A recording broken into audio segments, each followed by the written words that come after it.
بسم اللہ الرحمن الرحیم۔ اللہم انی اسالک علما نافعا، اے اللہ تعالیٰ ہمیں فائدہ دینے والا علم حاصل کرنے کی توفیق عطا فرما اور اس پر عمل کرنے کی توفیق عطا فرما اور خود سے ڈرنے والا بنا۔ عزیز طلباء، آج ہم پڑھیں گے نروس سسٹم کے بارے میں کہ نروس سسٹم کیا ہے اور یہ کس چیز پر مشتمل ہوتا ہے۔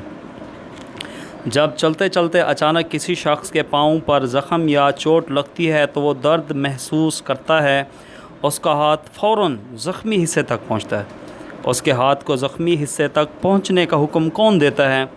اصل میں ہمارے جسم میں ایک آرگن سسٹم کام کرتا ہے۔ کیا کرتا ہے جی؟ ہمارے جسم میں ایک آرگن سسٹم کام کرتا ہے جو جسم کے ایک حصے سے دوسرے حصے تک پیغام رسانی اور جسمانی افعال کے درمیان رابطے کا کام کرتا ہے۔ یہ آرگن سسٹم نروس سسٹم کہلاتا ہے۔